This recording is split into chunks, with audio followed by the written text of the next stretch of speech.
Football Podcast for another victorious edition. As your YSU Penguins win 51-17 over Murray State. We have a show for you. According to one of my co-hosts, he only has an hour left on his laptop, so we have to finish this thing up in 60 minutes.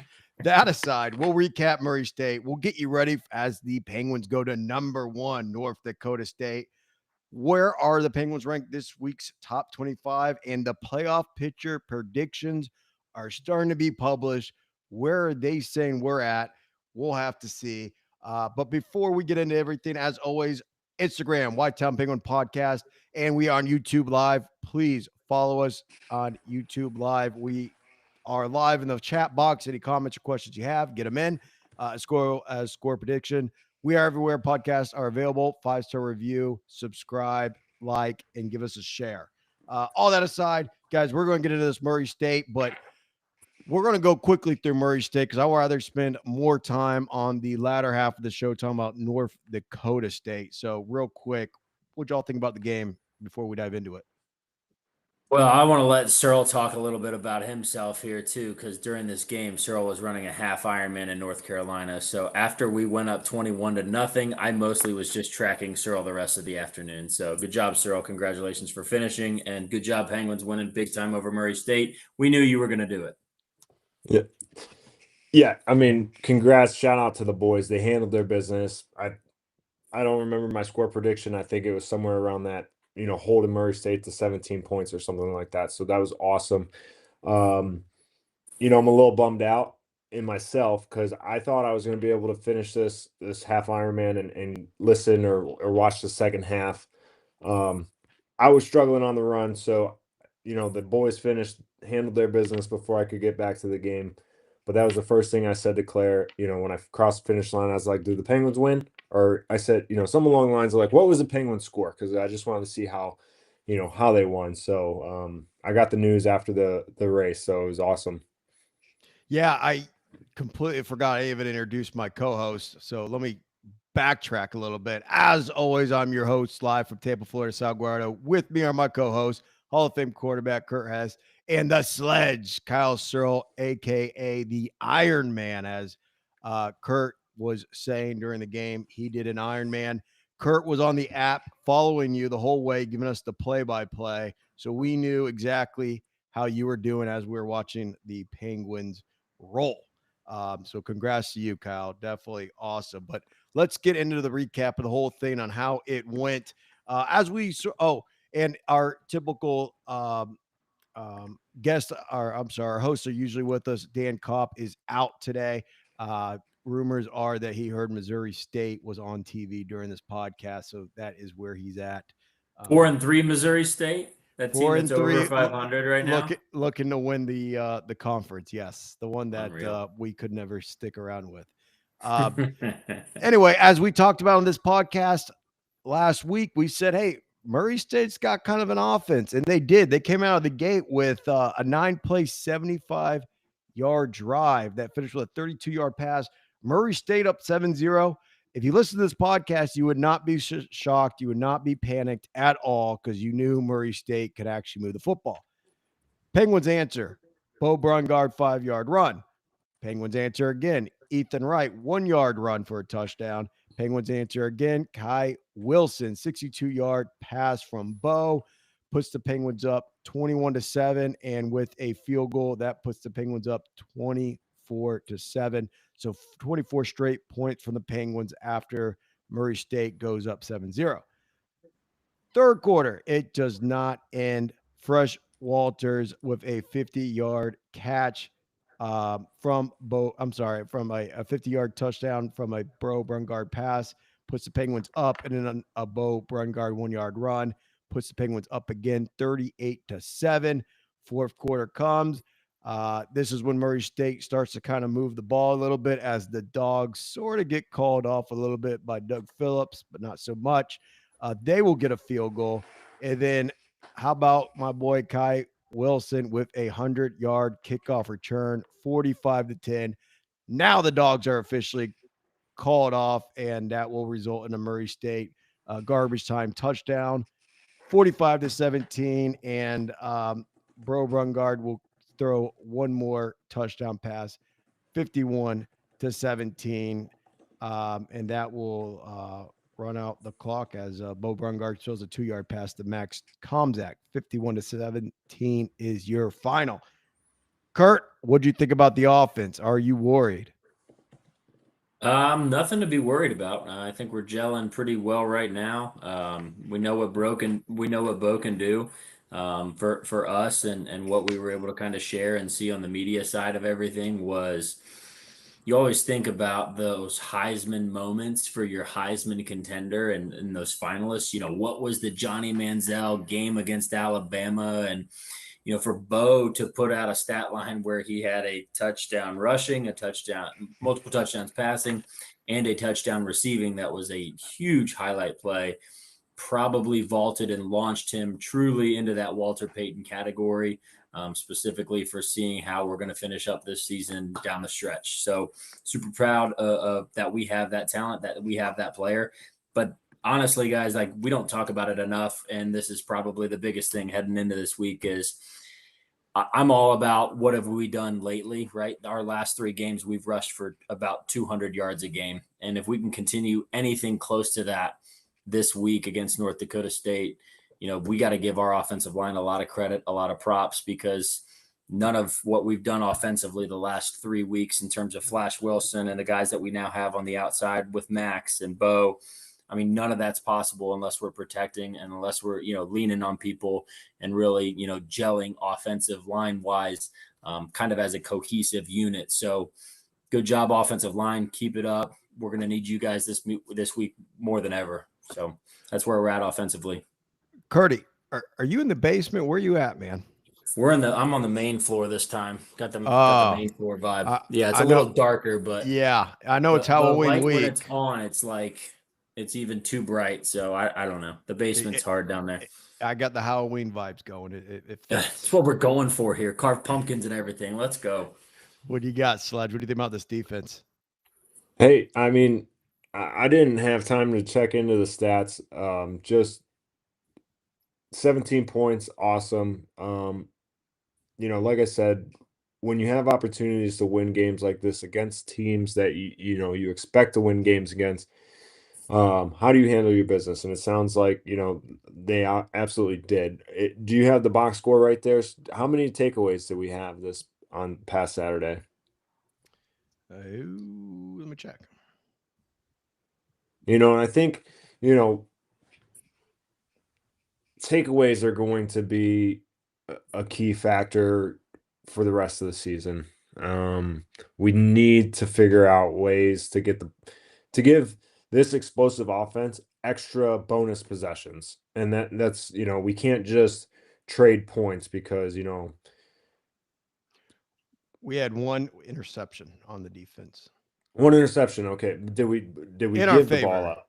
Nope. No turnovers from the Penguins. So we're +1, +1's better than -1 or even 0. So, you just, like I said, we need to keep growing as a defense. Penalties, 7 for 71 yards. I know that's your pet peeve. We had seven penalties for 71 yards. If I'm reading that correctly, yeah. So we're gonna clean up, boys.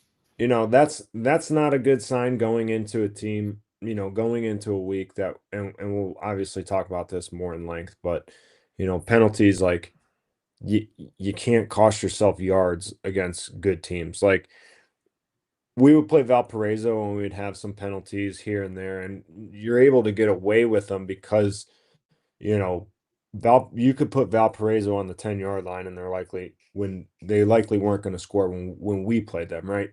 But just got to clean that stuff up.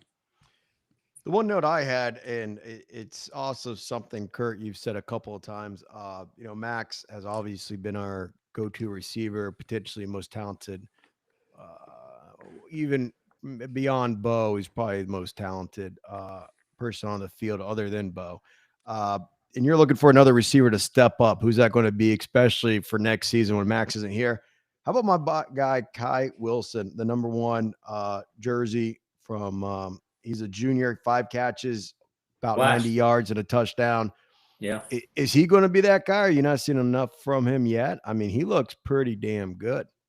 Yeah, I think it's a combination of Flash and Fresh Walters. You know, Fresh is that transfer that we got. He transferred from D2 college somewhere. I'm blanking right now. I mean, he's got a big frame. He's a long guy, 6'2", 6'3". That's like having Jelani Barasa out there, Donald Jones or Aaron Pitts. You know, when we were playing, somebody much taller, Andrew Williams, late in our career, somebody who can stretch the field, has got a big body that's able to go up and make plays. But then you have that combination with Flash Wilson, who's a little bit more of that scat type of receiver, that scat back and kind of gadget guy, kind of do it all. Jet sweeps. I mean, he took that kickoff return back to the house. That was 100 yards. So anytime you give him the ball and you give, a guy like Fresh Walters helps to create space, and Hensley out there, it helps those guys create space because they're taking the top off the coverage. They are legitimate threats on the outside.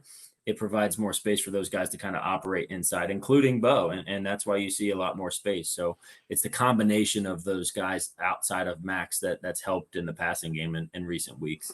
Yeah, I 100% agree. I mean, if they want to lock down Max, it feels like they locked down Max, and then we've been dumping it off to one of the tailbacks in the flats, or it's just nice to see someone else step. No, I don't want to say step up, but someone else contribute that Bo kind of believes and starts to trust in down the field. So great to see it. Hats off to him.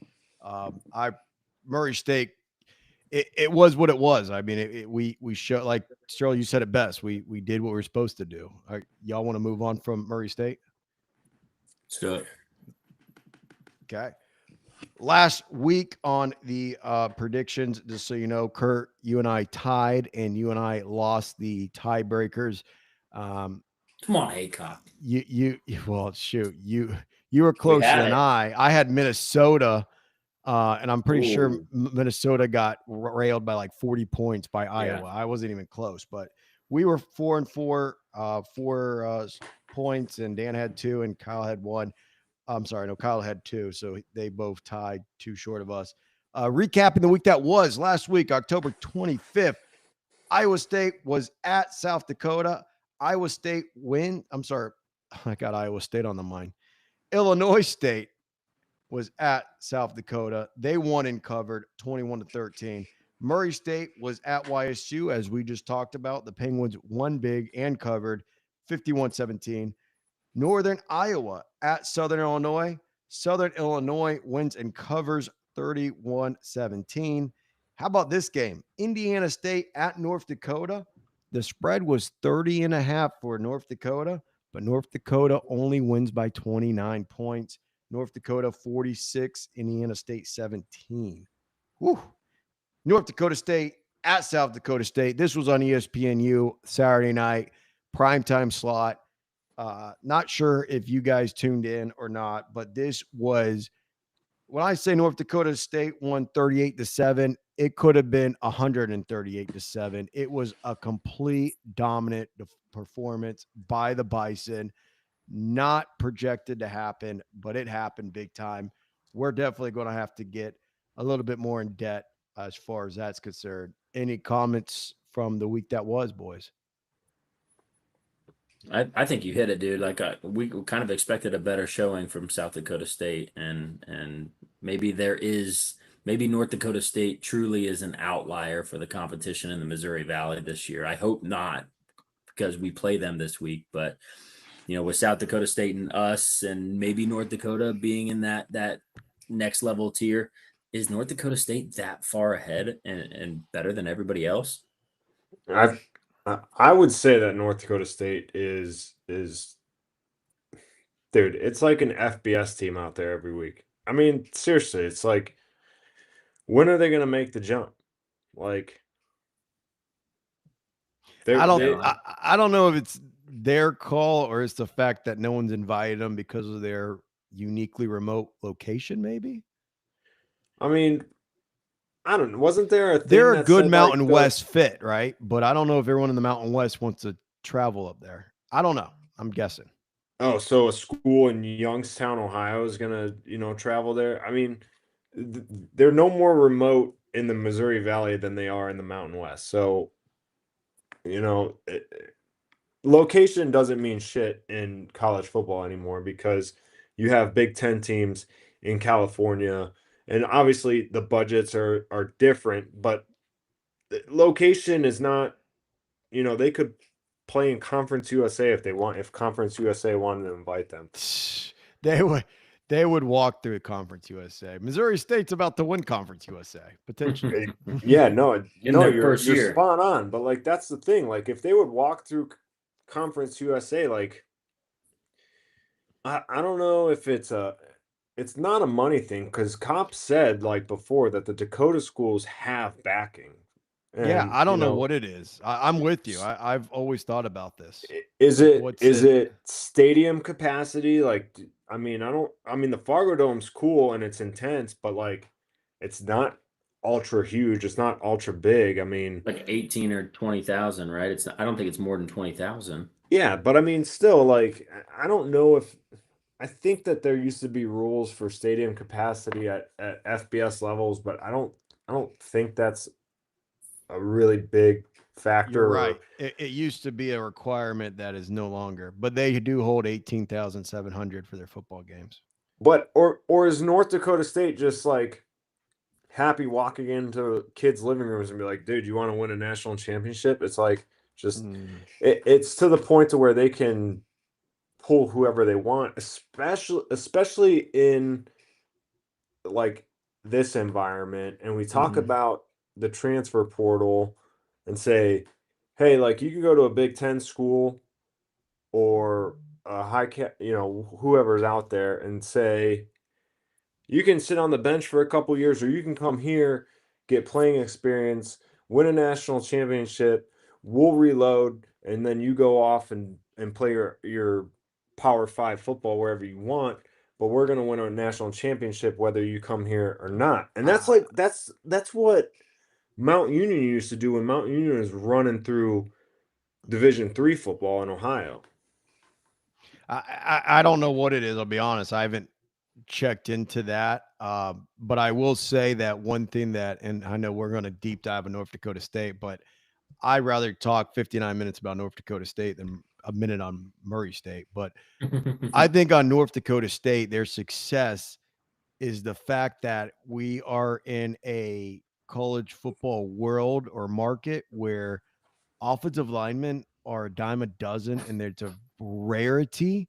And they happen to live in a state that no one goes out of their way. Ohio State is not flying into North Dakota, right, to recruit. And they have offensive linemen by the plenty there. And then they just go out and find any special skill position and plug and play. I mean, any special, how do I say? I keep calling them special skill positions are a dime. They're everywhere, right? There's many of them. Offensive lineman is a rarity that is plentiful in the state of North Dakota that they just capitalize on. And if you have an offensive line, you can do whatever you want. I think it also comes down to the leadership, right? Like if you listen to Coach Haycock talk, he talked about the relationship he had with Coach Campbell, with the athletic director, and with the president of the university. If you have those 4 or 5 people in a group and you have this successful ecosystem or culture of people where you have more games every single year for your school community because you're going to the playoffs and you're hosting games and you have opportunities to host college game day and be successful and you have a high graduation rate, you've had a lot of draft picks recently, where is the motivation to make a jump? Like if you have the leadership in there and everybody's built this culture and you're currently living in it, why would you change it? Right. I mean, it What will are you take trying to a change accomplish, of right? it will take a change of president, athletic director, and head coach probably before they ever were like, and they all would have to align to say, we're playing in the highest level of football. Because the people who are probably there probably still are like, hey, we've built this culture in one way or another. We're hosting multiple games beyond our schedule, tailgating, ticket sales, graduation rate, NFL draft picks. What else do you want for your community? Well said. That's my thought. I don't know. Okay. That is well said. Yeah, let's dive into the top 25. coaches poll versus it's actually called the stats poll. So let's see how the two relate. North Dakota State, after that big win over their rivals, they are by far number one in both polls. And South Dakota State, after that loss, they will drop to number 5 in both polls. Uh, North Dakota, being the next team in the conference, lands at number 10. And in the stat poll, they are number 8. And then if you go all the way down in a row, I could not tell you how or why these are all in a row, but respectively, Southern Illinois, Illinois State, and your Youngstown State Penguins rank 17, 18, and 19, respectively, in that order. And in the latter poll, 16, 17, and 18 would be your Youngstown State Penguins in the other poll. Guys, what do y'all think about this poll? Did South Dakota State get too much heat? Is North Dakota not getting enough respect? The obvious is Youngstown State being ranked behind Illinois State, but how do y'all dissect it? Yeah, I think it was a fair drop for South Dakota State. They didn't really show much resistance against the Bison. So for Tarleton, Montana, and Montana State to jump them doesn't affect me whatsoever. I just think it's laughable that Southern Ill and Illinois State and us are kind of all just sitting there when ultimately everybody who's voting in this is like, this is just going to sort itself out. Depends on who actually wins on the field. So doesn't really matter than those three. Yeah. I saw a poll that actually has Montana State and South Dakota State tied at 4, and just make up your mind, right? Just like put someone somewhere. It's kind of weird that Montana State is ranked at 4 with a 6-2 record, and South Dakota State's 5 and they're 7-1, but they beat Montana State, and their only loss is the North Dakota State. So I mean, I don't care what top 25 team is playing North Dakota State. Like, they're probably more than likely walking out of there with an L. So, like I said, I said my piece, what I thought about the top 25 last week. Not to, foreshadow my pick, but say like at the end of next Sunday, not this upcoming Sunday, next Sunday, if we're sitting at 6-4, like, are we going to be ranked behind Illinois State and Southern Ill? And according to my 6-4, we're going to have wins against Illinois State and Southern Ill. It doesn't make a whole lot of sense on the way that we're sitting right here, because like essentially we're going to go backwards, and then we're going to come forward, and we're going to go backwards, and we're going to come forward. It's just like it doesn't mean anything because they change weekly.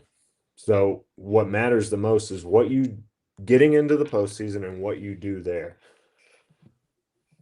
Yeah, I agree with y'all. I think what they did was after the 6-2s were all ranked, they said, "Oh, who are the really good 5-3 teams?" And then when they took the 5-3 teams, they said, "Well, the Missouri Valley Football Conference 5-3 teams are beyond better than everybody else. Let's rank them as the best 5-3 teams." So I think that's why they stacked all three of them together. And Southern Illinois, I don't think they've lost to either Illinois State or Youngstown State yet. That's why they kind of had they head above us. Illinois State, I like you said, I take it with a grain of salt that they're ranked ahead of us right now because it will all pan out once we all end up playing each other anyway. But interesting things. Cyril, I just want to point out your boys are number 13 in case that grinds your gears. No, what grinds my gears is UC Davis sitting at 6. That's what pisses me off. And who's the Mercer defensive coordinator? Do you know? Is it Coach K? Mike Kolakowski. Thought that's what y'all sent me. Yeah, so some of you Penguins down there, who I believe he was our defensive coordinator in 2007, and then he came back to be our secondary coach in 2009. Yeah. Our redshirt year. He's been around. He was our DC under Haycock for a few years before I think he went to Central Michigan and then came back. But Interesting. All right, let's move on. As we get closer to the playoffs, there are playoff prediction brackets that come out. These are obviously taken with a grain of salt because we know the playoff committee ranks and puts these seeding in this bracket together just randomly. I'm sorry, the press puts it in randomly. The committee puts it in by way of region. So we usually play a Duquesne or whoever wins that Northeast Conference traditionally. But I just wanted to send y'all a couple brackets and share it with the folks that I found. Stan Beckton of put it on NCAA.com is one. He has Youngstown State in playing Lamar first game, and the winner has to play number 1 overall seed North Dakota State. That's not fun. And then on the ladder, Sam Herder, who does a great job covering FCS from herosports.com, he put his bracketology out. He too had the Penguins in. He had his playing or actually hosting Rhode Island, I believe, and winner goes to Montana. Searle's dream. So yeah, if we get a road game in Montana for a playoff, Kyle, we going? I'm absolutely going. A lot of hesitation from the sledge. I think he will be there. But as far as I'll just share my thoughts, y'all don't mind. Who's getting in from the Missouri Valley Football Conference? It's starting to really kind of pan out. I think you could say North Dakota State, South Dakota State, and North Dakota. Those three are in unless something drastically goes wrong by the end of the season. If we do our thing, and doing our thing is, I think we can afford to lose one more game, only because North Dakota State's on our schedule. So whether that is North Dakota State, and if it's not North Dakota State, that means you're telling me we beat North Dakota State. And I think an 8-4 team that beat North Dakota State gets in. An 8-4 team that lost to top three top 10 teams, and then Michigan State is your fourth loss. We're in. And then the Redbirds and Southern Ill, same thing. Unless something goes drastically wrong, they're going to have the same record as us. And I think we should be the higher seed over both of them because I am projecting myself that we are going to beat them. That gives us 6 teams in the playoff. Am I crazy by thinking that, Kurt? Yeah, I just don't think that Southern Ill will get in. I don't know that the one of those three that's ranked the lowest would be the 6th team in. I didn't see Southern Ill in either of those brackets, unless I'm missing something. No, Illinois you're State right. is in both of them. So I kind of not really seeing the love affair that these media polls have with Illinois State. Maybe it's because they're so close to Chicago. Or they But listen to my podcast. yeah, maybe that's it. Well, no, But that's a phenomenal point by Kurt, because that was one thing that I was looking for in those brackets. And like Kurt said, Southern Illinois is right now ahead of Illinois State, ahead of Youngstown State, but both Illinois State and Youngstown State are in both brackets, and Southern Ill is not. So it's like, well, why? And so here's Southern Ill's remaining schedule. Murray State, chalk that up as a dub, right? Us, which I think that we're really explosive. That's going to be a really good game at Stambaugh, giving the Penguins the edge, home field advantage. So say they go, and then they host South Dakota, the Coyotes, and then they end with Illinois State. So if they go 2-2 and they're sitting at 7-4, which is maybe what experts think that they're going to be, or they're going to be 7-5, they're out. So they got to go 3-1 to get in. That's a good point. Yeah. So I'm not sure if all 4 teams could finish 8-4 under what you just told me. Who do the Redbirds have left? They have. Oh, they still have South Dakota State. So, yeah, the Redbirds will have to beat the Salukis, handing them their 5th loss, unless they can somehow upset the Jackrabbits, which I think they're kind of capable of. But if they win that and then lose to Southern Hill the next week, that is the only way we could potentially have 6 teams in. Did you say Illinois State's hosting the Jackrabbits, or they're at the Jackrabbits? Okay. Which is a big deal. You're right. That's very unlikely they'll go there and win, but we've seen Yeah, crazier things. This is just like, you just have to, like, we're at the point of the year where we're figuring out who teams are.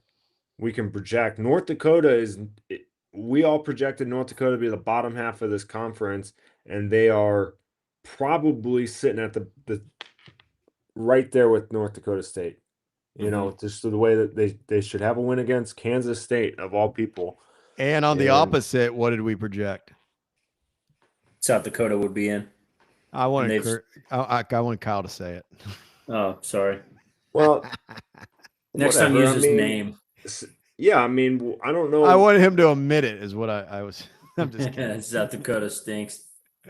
Yeah, they're not very good. So it's like, but you know, we don't know why. We're not doing a Coyote podcast. I'm not, you know, but whatever the case is, the records are what they are. Like, you don't get into the postseason based off of merit. Like, if NDSU went 0-10, they're not getting in because their name is North Dakota State.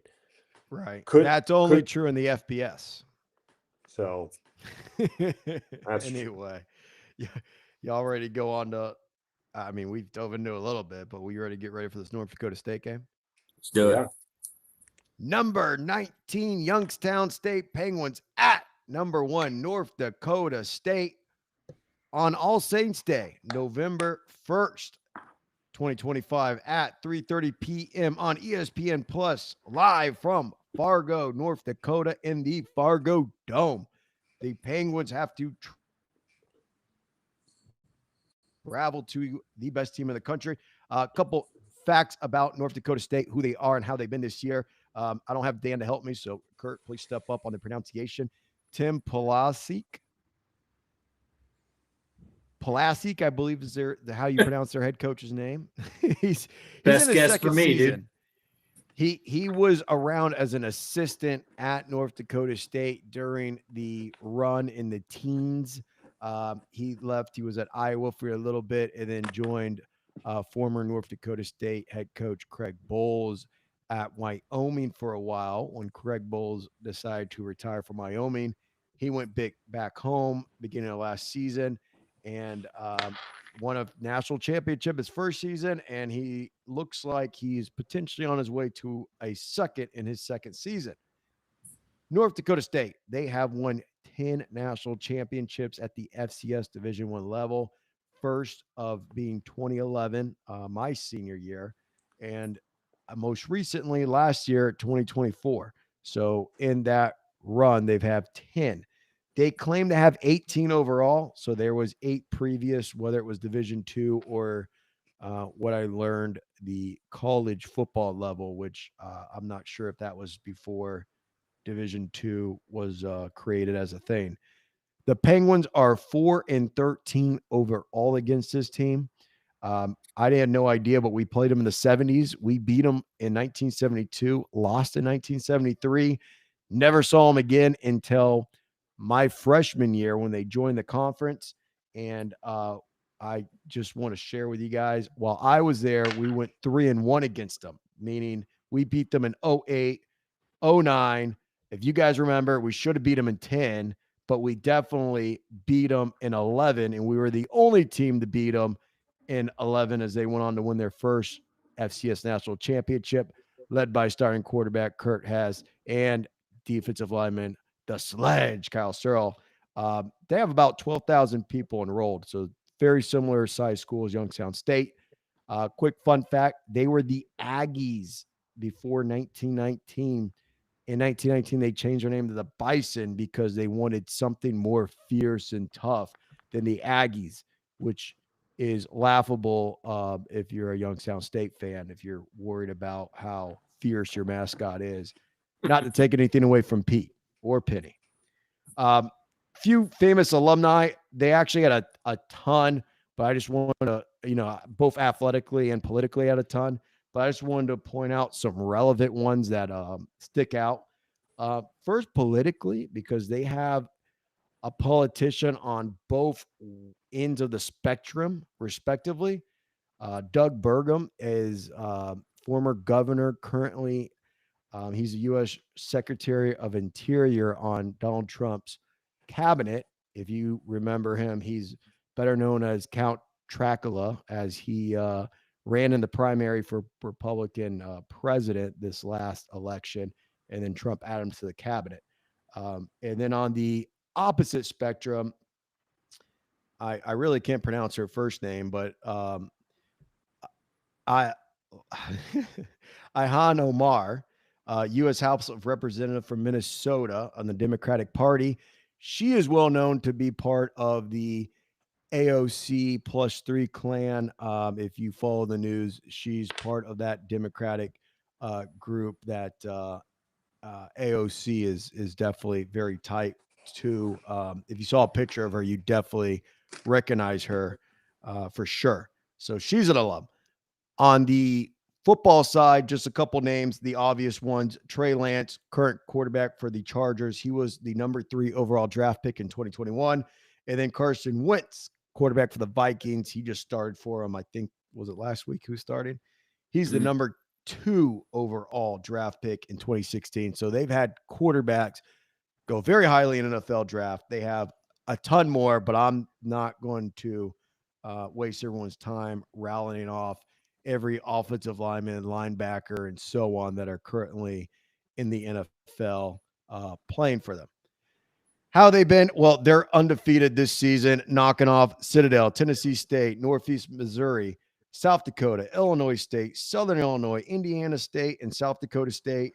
The previous season, they beat Montana State in the national championship, only losing to South Dakota and Colorado last season by a total of 6 points. Those 2 losses added up, 6 points total they lost by. One thing I do want to note, guys, is that Illinois State game that they played recently. They lost. I'm sorry, they won 33-16. But I just want to note, going into the fourth quarter, North Dakota State was up 18-16, and then the Bison punched in 2 touchdowns in the fourth quarter to guarantee it. But before we get into the scouting report, guys, because we've had some emotional games for us or against us, North Dakota State, I want to do a rewind the clock segment real quick. If you guys want to recap just a moment in time that you remember from playing these Bisons. Gertie. Yeah. Yeah, one positive, one negative. I've probably talked about the negative. That's the one that haunts me a little bit more. But in our victory, which I want to kind of talk about a little bit more, as history is hopefully repeating itself this week. We were running a 2-minute drill back in 2011 when we beat them. They were number 1 overall. I think we were 4-3 at the time. We were kind of just trying to get a draw play going at the end of the half. And I don't know if we ran like a sprint out draw or if it was a quick pitch to Jordan Thompson out of Southwest Ohio, another running back, SWO guy. He took it 50 yards right before half and got down to the 1. I think I scored on the next play right before the end of the half. And that made the score, if I believe, like 20-17. I think we were losing, but that almost ignited us in the locker room offensively to go out and finish the game and continue to play, at a high level, take care of the football, get first downs, keep time of possession, and almost gave us that momentum jolt that, hey, we can actually do this today offensively. The biggest negative was throwing a terrible pass that went for 99 yards back to the house. That was a pick 6, and that was in 2012. It was a top 5 matchup. I think we were number 4, and maybe they were number 1 at the time. Close game for the first quarter and a half, and I felt like that interception, that was a pick 6. We just never got right again on offense. So how quickly things can change in the Fargo Dome, which is kind of what I want to talk about with our team, is if we can take care of the football and not try to do too much, we're going to be in this football game. It's when you kind of try to step out of your comfort zone is where things sometimes go awry. Was that 2012 game the respectively one of our friends claims college game day was going to go if we beat UNI the week before? Is that the same No, that week? was 2013. Okay. Yeah. 2013, if we would have beaten UNI, we went up late. They got a late field goal. Yeah, we had an opportunity that they would have come to Youngstown the next week, but that was Okay. 13. 12, we got smoked. I think it was like 49-10 or 49-7 or something. And then the year before is when we won. So truthfully, North Dakota State, when you think about it, in 2011, we took away their undefeated season. We beat them #1 at their house. They wanted to come back and kick our what's that next year, which they Yeah. ultimately did. And we kind of played ourselves into that hole, I think. The I don't know. sledge. Yeah, man. I think the 2013 game sticks out the most to me. That's the game that I played front to back. I remember Kurt going down on a drive, leading that first drive, scoring a touchdown, and I'm thinking, we can do this. We can hang with these guys. We're good. Kurt was obviously not 100%, had to shut it down early, and then we're rolling through. Our fourth string backup quarterback played that game, and Carson Wentz rolls out and trucks one of our corners into the end zone. I'm not gonna put him on blast on the pod here because we love him, but just things like that. Like the score still wasn't out of hand at that game in 2013. So it's just that one sticks with me. And then in 2012, I remember being sick as hell, like right before we're about to leave, and I called JD, our trainer, at like 2 o'clock in the morning, and I said, JD, I'm like, I don't know what's going on. It was food poisoning or the flu or something. So I had to play special teams that game in 2012. And on extra points, PATs, like I'm just hoping no one hits me in the stomach so I don't have a mess in my white away pants. But that's just some funny but not so funny stuff from North Dakota State. Realistically, like the 13 game sticks with me the most.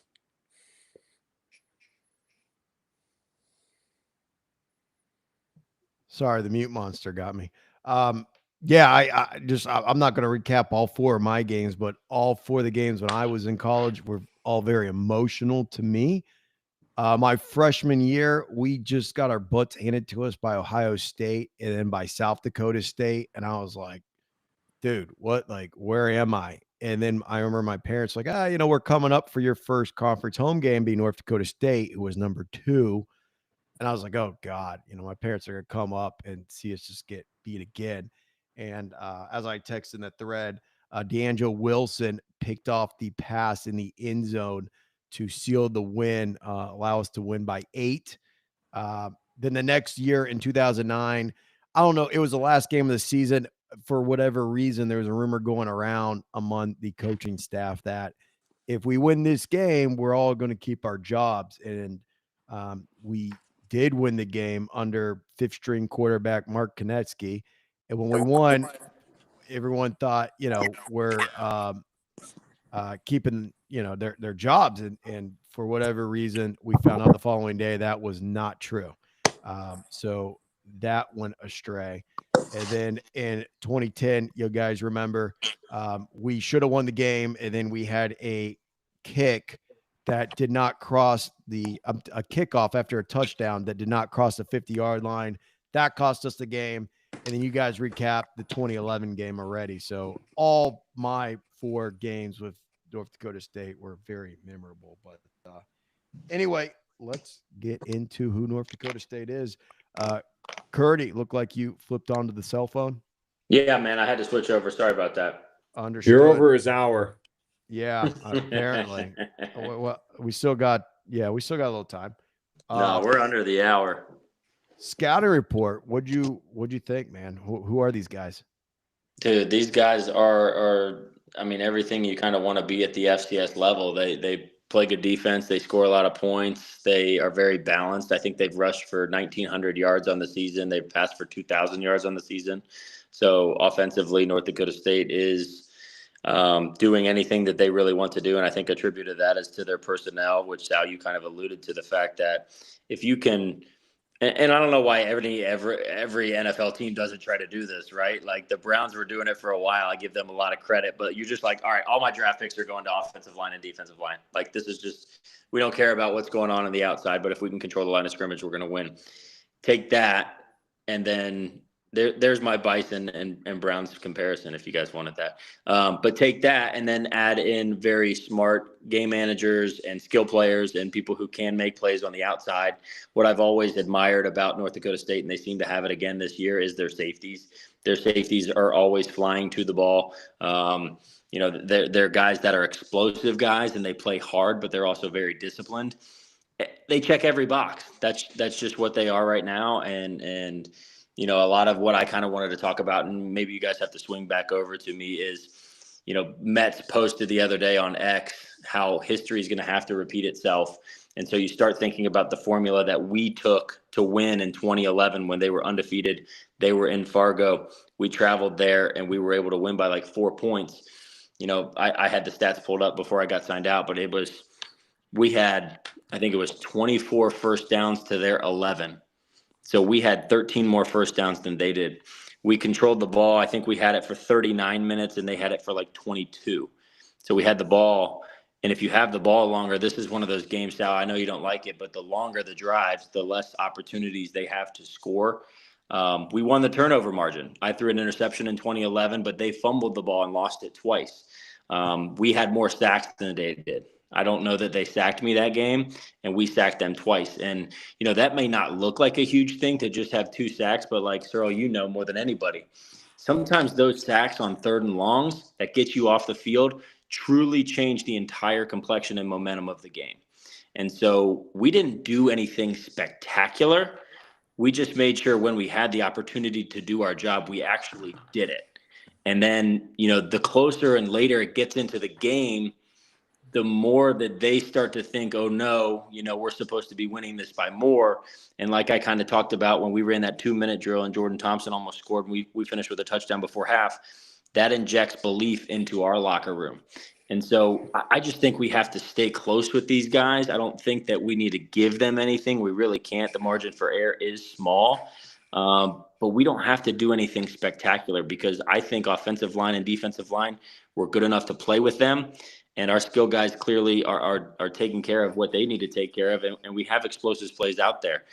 Don't force anything. Just play our game. Keep it late into the game and find a way to, make some plays when we need to late in the game. But I think the formula is there, and that's a great call by Mets. We don't have to do anything spectacular. We just have to do our jobs really, really well at a high level. So, looking at their tackling leaders, these guys, they have 3 guys over 40 total tackles, a handful in the 20 total tackles. And, what that tells me is, and all of their assisted tackles are higher than their solo tackles. So this defense, and this defense has always been known to do this, is they play together, they help each other out, they rally to the ball, and they're always, just, you're not going to be able to break a tackle and get away. There's always going to be someone there, right? The other problem with NDSU is, sorry, I had this up here. Teams are only converting 30% of third downs. They have 23 sacks for a total of minus 185 yards, where teams playing them all season have 10. What's another stat here? Penalty yards. They do have quite a bit of penalties, 38 penalties for 314 yards. Teams playing them have 32 for 219 yards. So maybe that's where we can win an advantage. But like Kurt said, I think we got to treat this kind of like what Sal said when we were playing Ohio State, is to control the clock. That might be our best defense, is having their offense off the field. So the best way to beat a fundamentally sound football team is to be fundamentally sound. And that's so like, yeah, well, duh, that's a no-brainer, but it's not that simple, right? So taking care of the ball, if there's an opportunity that presents itself to take the ball away, you absolutely have to, right? So I don't think that there's going to be many opportunities to get a turnover here. They have 3 fumbles on the entire season. Okay. That's a stat. A fumble is a stat, and a fumble lost is a stat. So out of the 3 fumbles, they have 0 lost. So, that's likely they take care of the ball. Once again, this is going to be a dogfight if we're in it. And defense really needs to play the best game. I don't care all year, right? Like, I don't care if this is the best game compared to if we make it to the national championship. This is the national championship. This is like, if you think that you want to win a national championship and you think that you can, this is where you find out if you're good enough to do it. If you get blown out of the water, I don't really care to look at the bracket and say, "Oh, we're in and we can make a run." It's like, this game will prove if you're good enough. Like, if you lose a close game, sure, like, is South Dakota State good enough to win a national championship? No, I don't think that they are, after what, getting blown out by NDSU. Are they good? Absolutely. They will. They're good. But like I said earlier in the show, I think NDSU is playing on a level that's just insane. Yeah, and like you said, that they are the measuring stick. So we will see how close or far away we are from winning a national championship ourselves. Few fast facts I have for them, just so the audience understands how good this North Dakota State actually is. Number 1 defense in FCS is North Dakota State. They have the number 3 overall offense. So number 3 offense, number 1 defense. Time of possession, they're number 2 in the country. On a positive note, on turnover margin, as you alluded to, Youngstown State, North Dakota State are tied at number 7 for turnover margin. That's interesting. Pass efficiency, Cole Payton, their quarterback, is number 2 in the country.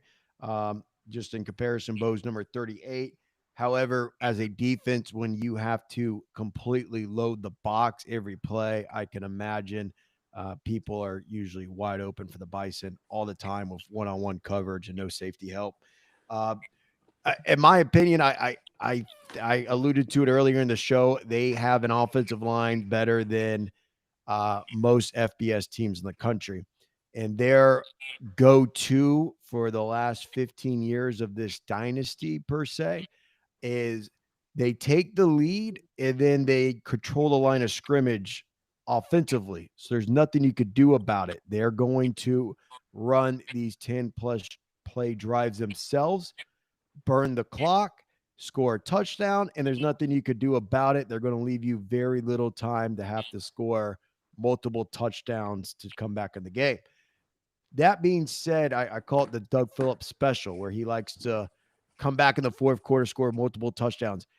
That's not happening against North Dakota State. If you want to beat North Dakota State, from experience, I like to point out, you have to get the lead and keep the lead and get them out of their comfort zone.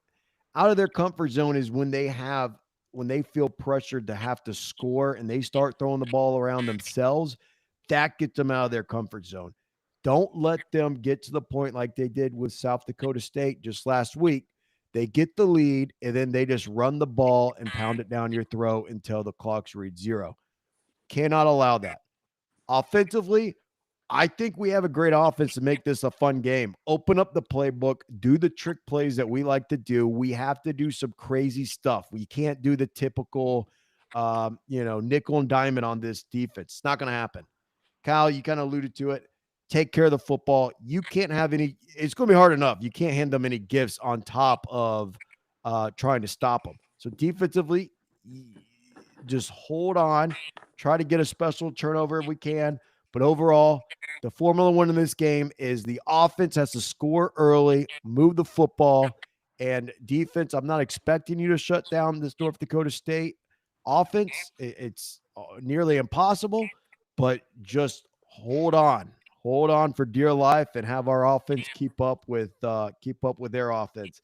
I think we're going to score a lot of points, and I think it's going to be similar to the Illinois State game. I think it's going to be a close game, and then in the fourth quarter, I think the Bison are going to pull away and win 38-28 is my projection. What do y'all think? Yeah, another point that I thought about, and really it's two other stats that I saw, is when third down conversions back when we won in 2011, North Dakota State was only 4 out of 10. So that means for your opportunities at scoring, 6 times our defense got off the field on third down and they had to punt. I mean, how many possessions do you get in a game against North Dakota State? You don't get that many because they like to run out the clock, and we like to run out the clock. And if you kick them off the field 6 times, you've now given us 6 extra times to do that. Go ahead. They were throwing. The reason we did that is because they were throwing the ball because we had the lead, and they were like, "This isn't normal." They didn't know what to do. The other stat was we had 35 rushing attempts, and I think it was like 200 and something, 220 yards rushing. So not only did we run it successfully, semi-successfully in that game, but Wolf and Shane were pretty stubborn about, no, we're going to find a way to run the ball. We're not going to abort the run game just because it doesn't work in the first quarter, right? Now, I had Chris Elkins, Lamar Mady, Mark Pratt, 3 NFL caliber offensive linemen. And, you throw in Radak and DJ Main out of tackle, like we were finding ways to run the ball. I'm interested to see if our offensive coordinator, who this is going to be his first time playing against North Dakota State, do we commit to running the ball with or without Bo? Or are we going to try to get out of our game plan because we go down 14-0? If we go down 14-0 and we get away from running the ball in our game plan, I think we're in for a really, really long night. So I would just try to say, hey, let's be a little bit more stubborn about imposing our will one way or another and actually trying to compete with these guys versus outsmarting these guys. So I talked a little bit earlier about getting players out of character. Like, we don't have to get out of character. I think our coordinators have to stay in character too. Like, let's play to our strength. Let's play to our personnel. And just because we get down on the road to North Dakota State doesn't mean, hey, pure panic. We got to make adjustments, adjust. So I'm kind of in the ballpark of you, Sal. I'm hoping that our defense comes to play. I think we score 20 points, but ultimately I think we lose 31-20. So, but nothing I say coming up next here makes me down on this Youngstown State team. This Youngstown State team is extremely talented. It is so fun to watch. We have a freaking Swiss Army knife in the backfield with Bo, and he's awesome. Absolutely awesome. Okay. I've said it so many times tonight. North Dakota State is playing at an insane level. They have scored 45 touchdowns and given up 9. And to Kurt's point, like, do teams get away from what their game plan is? And are you walking into a game against North Dakota State and you're like, oh my God, this isn't working. We got to try something else. And you throw a bunch of shit at the wall, hoping something sticks, and nothing does. So stay patient, stay calm. I think that we're probably going to be the best challenge for this NDSU team.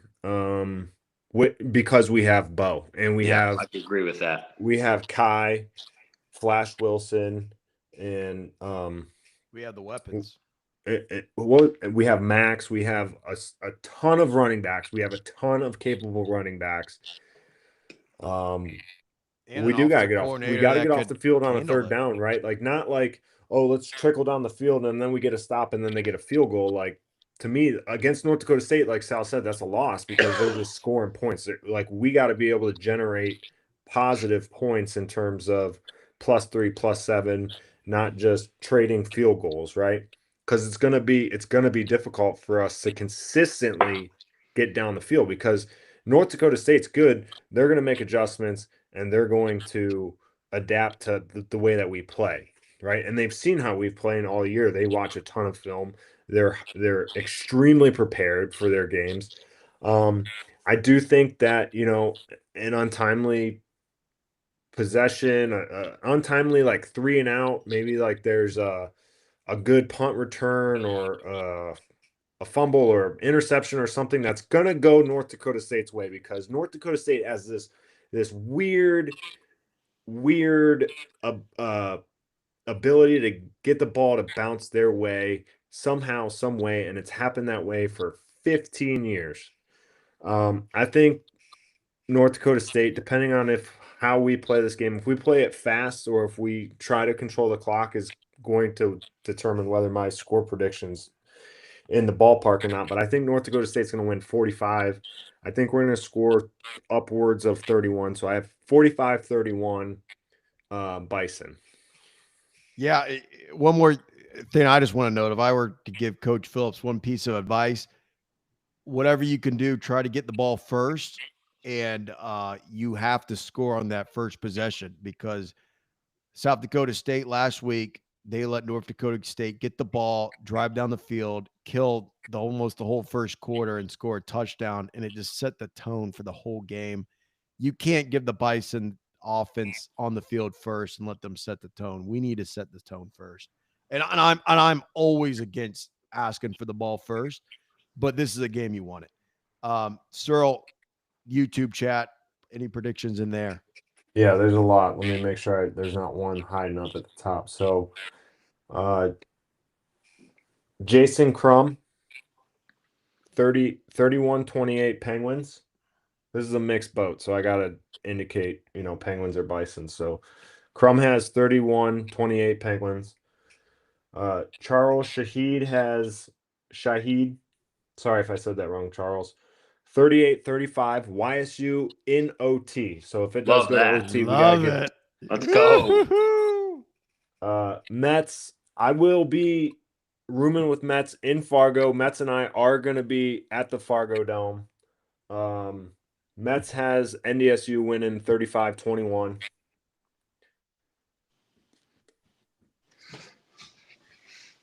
Wolf has Penguins with a last-second touchdown to win 42-35. Gentleman Swag says he absolutely agrees with Sal. We need to score first. Penguins win 45-42.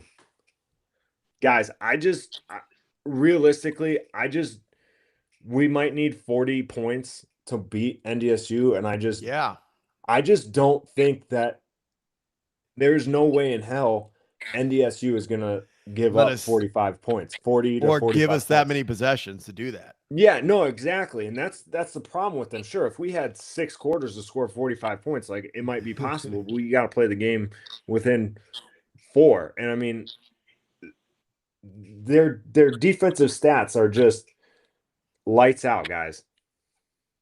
Real quick, just because I got to give kudos out to everyone, including us, on score predictions last week because everyone was somewhat in the ballpark. So I got to give my flowers out. 51-17 was the final. I had 56-21. Cyril 49-17. That was that's probably the closest out there. Kurt 45-10. Mets 40.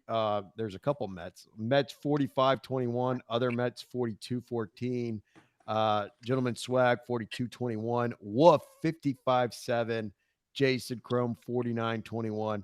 A lot of people close. Mossman 42-21. Everyone was basically in the ballpark of we're scoring around the 50s and they'll be around the 20s, which is how it ended up panning out. So everyone really close. Let's see if we could try to hit it on the head, especially those who picked the Penguins. But let's scoot ahead on the rest of the week. All Saints Day, the day after Halloween, November 1st. And I just want to make a side note to the gods that control the time and the because I think is this weekend the fall behind weekend. Yeah. So, For those with young kids like Kurt and I wish the gods of the time would do it before Halloween so that we can get the kids out on Halloween a little earlier than normal. But for whatever reason, it always has to fall after Halloween night. There's So one God, anyway, Sal. Well, watch your clocks this weekend. November 1st, North Dakota at South Dakota. North And you Dakota. call yourself a Catholic. North Dakota is a 4.5 point favorite at 2 p.m. I have North Dakota winning and covering. Same. Northern Iowa at Illinois State, 3 p.m. Illinois State is a -6.5 favorite. I have them winning and covering. Same. Yeah, give me the Redbirds. Indiana State at South Dakota State, 3 p.m. South Dakota State is a 35.5 favorite. I'm going Indiana State. I think they could score points, and I don't think South Dakota State is more than 5 touchdowns better than this team. Yeah, I'll take the Sycamores with the points as well. 35.5 is just a lot. It is. I'll take the Sycamores. Larry Legend. Youngstown State is at North Dakota State, as we talked to in length, at 3:30 p.m. North Dakota State is actually 27.5 favorite. They are saying the Bison are going to beat us by 4 touchdowns. Not a chance. That is very disrespectful. I'm going with the Penguins on the points. Penguins points.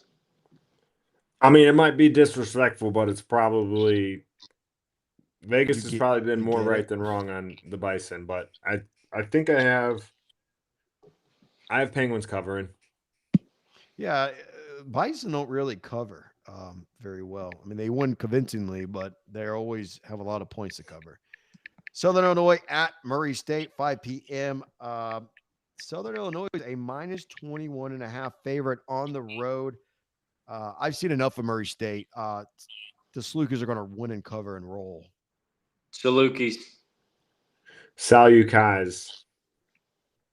And then I had to throw this in honor of our boy, Shane Montgomery, and the Ivy League. As we know, Ivy League winner gets a shot at the playoffs for the first time in the history of the sport. Our boy, Shane Montgomery and Dartmouth are at Harvard at 3 p.m. Harvard is the sweetheart favorite to win the Ivy League. Dartmouth is probably the only team that has a chance to stop Harvard from making it to the playoffs. Harvard's a -10.5 favorite. I got to go with my boy Shane, and good luck to him. I have Shane on the points with Dartmouth. Oh, I like that. That's good. Let's go, Shane. Come on. Do it for the Reds. For my boy Juszczyk, I will take his alma mater. I'll take Harvard to cover. Well, I'm glad I did that game because that's the only one we split. So on the FBS points, we definitely have to pick this, Kirk, because we're equal all the way down the road. Yeah. Duke is at Clemson. Clemson's a 3.5 favorite. I think Duke is going to cover the points and probably win that game. I'm going to go south for Torian Pace after the firing of Billy Napier. Georgia is giving 7.5 points to Florida. For some reason or another, I think Georgia is going to end up winning potentially the SEC and having a very high seed in the college football playoff. But for some reason, they're not crushing teams right now. I think Florida stays in this game, and I'm going to take Florida with the points against Georgia. Ooh, sledge. Come on, T-Pace. Hey, dude, I love the Fighting Sigs. Give me the Hoosiers. -21.5 cover Maryland. Interesting. Maryland. Yeah, that's an easy one. I think that'll happen. Well, I don't know. Maryland's not bad. Where is that game? Do you know? It's at Maryland. So I got the Fighting Sigs -21.5 on the road. Dude, he loves to dominate people. Dude, he's a guy That's why it's like when you get these big spreads, he's a guy that just demands perfection from start to finish. So if he's like he never calls the dogs off. Like, let's just go score fucking 40 on him. Him and Brian Kelly both. I just totally dropped a bomb. Too soon? Too soon. There's so many good jobs out right now. It's gonna look That's crazy crazy. next year. Come all these programs, man. Well, it's gonna look so weird. I know we're on overtime, but Kurt and Straw, I have one more thing for both of y'all. Kurt, Instagram comments, questions, and also I just want you to kind of give us a teaser on the guest that we have lined up for next week. Yeah, we got a couple guests. We're continuing to recruit talent, but we talked a little bit last week about Casey Standahar, Youngstown alum. She's sports journalism major. She's working for FS1 and ESPN Plus. She was calling the game, interviewing Bo. It's going to be really awesome for us to kind of work that angle a little bit. We're used to having former players on here and former coaches on here. It's going to be great to have a YSU Penguin who was in the color guard for us at YSU while we were there, but somebody who's currently working in that field for sports media. So it's going to be great to have Casey. We're planning to have her next week at some point. Like right now with fall sports, she's just super busy. So, be on the lookout for us, whether it's Tuesday or Wednesday or Thursday next week. We're looking forward to having Casey on. It's going to be great to hear from her. Right. It'll be interesting to hear if we're just homers or not, as she'll give us the non-biased opinion of the Penguins. And then, Cyril, a couple things. Not only is there anything left worth pointing out in the YouTube live chat, but besides that, we talked a little bit about the Ironman. I just want, for those who don't know what an Ironman is, just in a nutshell, in 1 to 2 minutes or less, just give them the background of the prep you put in, how long you prepped for it, and then what is an Ironman in nutshell, because again, in 60 to 120 seconds, like, is there swimming involved, biking involved? Just give us the elevator pitch about the whole thing.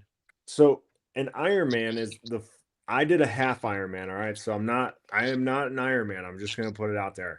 I'm only half of an Ironman. So a half Ironman is a 1.2 mile swim, followed by a 56-mile bike, followed by a half marathon, 13.1 miles. This is going to sound totally crazy. I had this planned. I registered for this 7 months ago. I was like, I'm going to give myself plenty of time to train. I bought a bike in March, and I rode it 6 miles. All right. I got virtually zero training in for this. And about a month ago, I was like, I don't know if I can swim 1.2 miles. I might drown out there. So I go to the LA Fitness that has a pool. It's a short pool. And I covered the distance in a pool twice. And that was my training. So it was extremely humbling to go there and see people that you're looking at them and you're like, I'm in better quote unquote shape, probably visually than these people, but they definitely, crossed the finish line before me. So it was a humbling event. And I do plan on doing a full, which is double the distances, 2.4 mile swim, 112-mile bike, and a full 26.2 marathon at the end of that. I got to probably push that down the road till 2027, but I do plan to actually train for another half in 2026, and I will be running that. I am registered already for Ohio's half Ironman, which is in Sandusky. Beautiful. Love it. And we'll have to give the listeners a heads up. You could follow him on the app as he runs and swims and competes. That's awesome, Kyle. Seriously, that's awesome. Yeah, but don't sell yourself short. You are an Ironman because you completed 5 stadiums in whatever it was, 8 minutes for Coach John Patrick, our redshirt year. Remember, we had those Ironman workouts. They were. Hey, that's the real Ironman. That's the real Ironman. And if Coach Pat's listening right now, he knows exactly what we're talking about. Hey, we have honestly, some of those redshirt Ironman, quote unquote Ironman workouts we had dude, was some of the hardest shit we ever did in all of college football. Like, I remember the first time waking up, we would all do like door check. We'd wake up at 5 a.m. in the dorms, knock, make sure we were all up. And we go out to the common room of the dorm and we're like, why are the stadium lights on? And we're like, well, whatever. Oh no. And then Coach Pat's like, hey, on the stadium. And we're like, oh, what are, we're going to do some sprints or something. And he's like, nope, go to the top 5 times. You got X amount of minutes. Like 15 minutes. If you miss the time, you had 3 more. And then at the end, and then you got to hold on to a 45-pound plate, and you got to do shoulder press and forward press and freaking upright rows with it for 45 straight minutes. And at the end of that, you had 100 band squats. I mean, my legs probably felt better. My legs probably felt better at the end of the half Ironman on Saturday than they did after that first 6 a.m. Ironman that we did in Youngstown, Ohio at Stambaugh. And that's how you knew you were finally living the dream. Mossman, quick shout out. I got your 42-24 North Dakota State prediction. Mossman joining us. He was at the YSU women's soccer game, I believe. So love the support, man. And I think that's a wrap. Anyone have any last things to add in? Yeah, I'm gonna do a quick shout out to our boy Kyle Banna. Kyle Banna sent me with some good pictures and videos from that North Dakota State YSU victory. I think it was 2008. Mark Konecki throwing a touchdown pass to Donald Jones. Brandon Summers throwing one to Dominique Barnes, and Banna's up in those clips too. So Banna, thank you for hitting me up with some of that stuff. I don't know where that stuff's from. You got it from DV Sport or something. I don't know, but appreciate it, man. Thank you. For those of you who don't know, Mark Konecki was our backup scout team quarterback that ended up starting the last game of the season. So that was an adventure in itself. That could be a whole nother podcast. Anything else from you, Sledge? Nah, man, I'm driving. All right. Let's lock it up. Again, you're number 19 North Dakota. I'm sorry. That's not yours. Your number 19 Youngstown State Penguins are at number 1 North Dakota State Bison in Fargo, 3:30 p.m. ESPN Plus this Saturday. You have been listening to the Youngstown Penguin Football Podcast. Please follow us at Whitetown Penguin Podcast. We should be on 8 p.m. next Wednesday. Follow the Instagram to see if that changes, and you can be on YouTube Live asking questions, giving score predictions, and making comments. And you can ask our guests questions as well. But again, I'm Sal Guerrero. That's Kurt Hess. That's Kyle Stroh. And this is the Youngstown Penguin Football Podcast. And as always, go Penguins.